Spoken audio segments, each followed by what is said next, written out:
Hi, I'm Dr. Nafisa Sekandari, a licensed clinical psychologist specializing in anxiety-based disorders. OCD is an anxiety based disorder where it creates feelings of fear or worry in individuals, and they feel that the only way they can feel better is if they engage in certain behaviors or compulsions. People who suffer from OCD tend to engage in these repetitive behaviors, even though they know that these behaviors are irrational and don't make any sense. Although OCD can create a lot of anxiety and wreak havoc on people's lives, I tend to believe that OCD, as far as disorders are concerned, can be the best disorder to have if you know how to manage it and control it and make it work for you. The majority of people with OCD are highly intelligent. They're achievement oriented, they're driven, they're organized. They tend to be detail oriented, they tend to be very clean.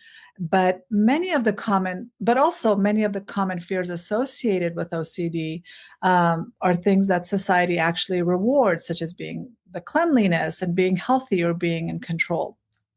And OCD can begin to cause problems when it's no longer in your control and it's controlling you. There's a difference between liking a clean house and feeling like the world will end if your house isn't clean and organized. That's how you can tell the difference between a rational behavior like wanting a clean house to an irrational behavior that the world will end if the house is not clean and organized or meets a certain standard. That's what I would consider it causing a debilitating problem for people, or actually causing any kind of problem in people's lives. There's also a difference between washing your hands because you've touched something dirty and then washing it repeatedly because you feel like the germs are not coming off and you're going to get sick if you don't wash it. I mean, there are people that can wash their hands to the point of their hands bleeding from too much. Just friction on the skin, and they still don't feel like they're clean enough. So that's a sign of OCD as well. So a few examples of famous people that have OCD are Jessica Alba. She's an actress. Leonardo DiCaprio. Howie Mandel is famous for his OCD. The actress Jessica Alba's OCD tends to revolve around her need to be in control. Whenever she's feeling anxious, she needs to control something, and that calms her down. Uh, I personally see OCD as a spectrum disorder where people fall somewhere on the spectrum. So there's people that are on the low end of the spectrum where it's not causing them as many problems, but they're still getting stuck on certain thoughts. And then there are people that are on the higher end of the spectrum where it's becoming debilitating. They can't leave the house. They can't live their lives in a normal way. And so their behaviors end up being more extreme.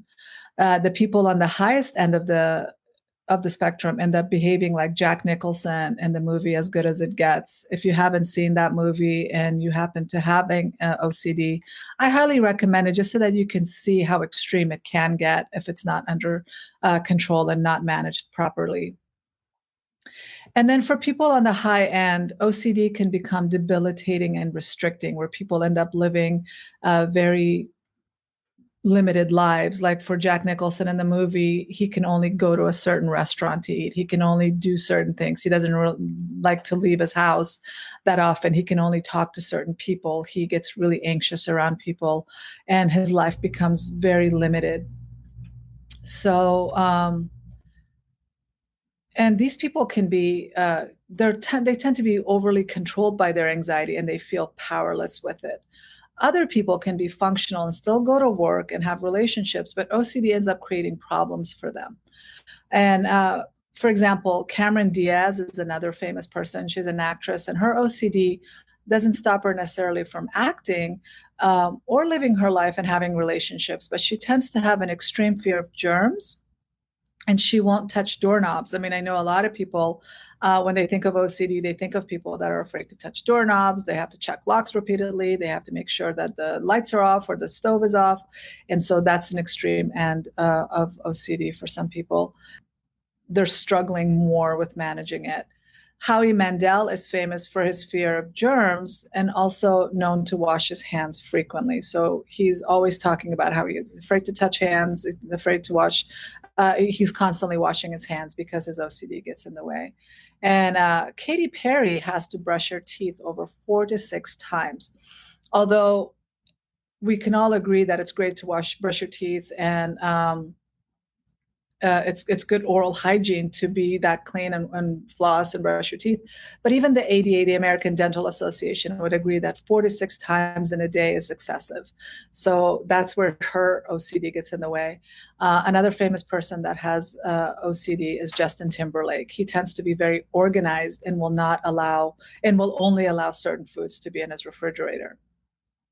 Some people will only eat certain foods and may even restrict certain foods from their diet because they're afraid to try different foods. Like I've known children that won't eat any food that's green.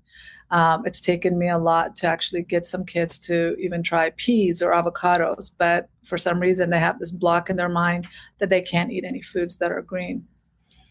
OCD can also affect our body image, where it can lead people to exercise or diet excessively, and they're never happy with their weight. They're always seeking this perfectionistic image of what their body should look like, or working out to the point of exhaustion or even hurting themselves because they feel like they're not good enough the way they are. So that could cause problems for people. And then many people fear leaving their house or even being separated from their loved ones. So that's where OCD can become debilitating.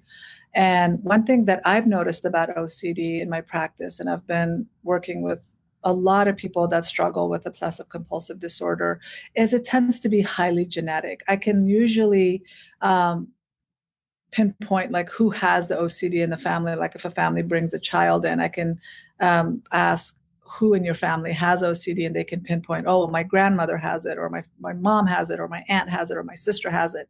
It tends to run in families. And the people that have OCD didn't do anything to get it, just like the people that just like we don't do anything as far as we inherit our eye color and our hair color, we just genetically inherited. There's nothing that we did to get it, or nothing necessarily needed to happen for us to have it.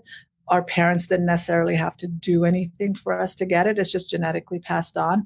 We just need to learn how to manage it. And the earlier you intervene, and the earlier at a younger age, you learn how to manage it, the easier your life will be. Otherwise, it'll continue to cause problems for you in your life. And like I said, just because we genetically inherited it doesn't mean it has to be debilitating in your life. Doesn't mean it has to restrict you from living your best life.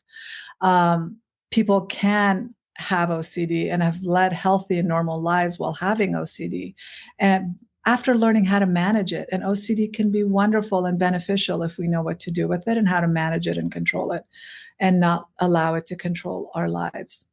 For example, like people that have OCD, who doesn't want to have a clean house? Who doesn't want to have an organized life? Who doesn't want to stay healthy and be in shape? Obviously, that's something that all of us could have in our lives. But there's a difference between wanting that and then feeling like the world is going to end if we don't.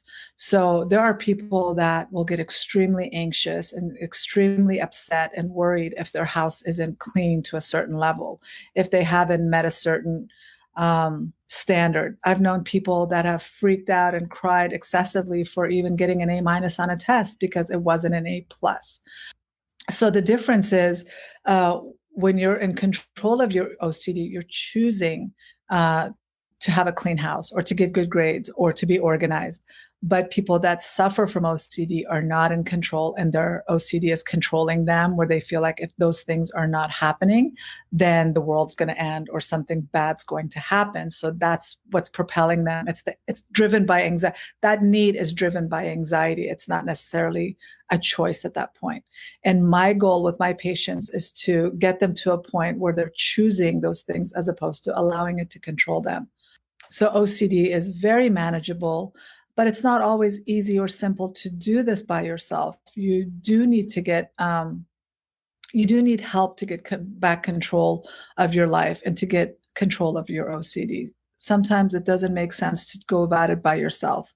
It's you need someone to help you and guide you in the things that you need to do to make sure that OCD is no longer controlling you and you're in control of it. There are steps that need to be taken. There are it can become, you have to change your thoughts and your beliefs in order to be able to control the OCD.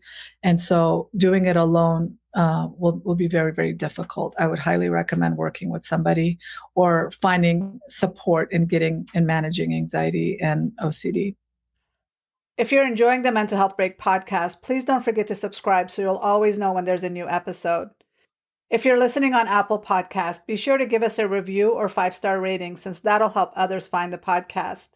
I can't wait to see you here next week. Same time, same place. Bye for now.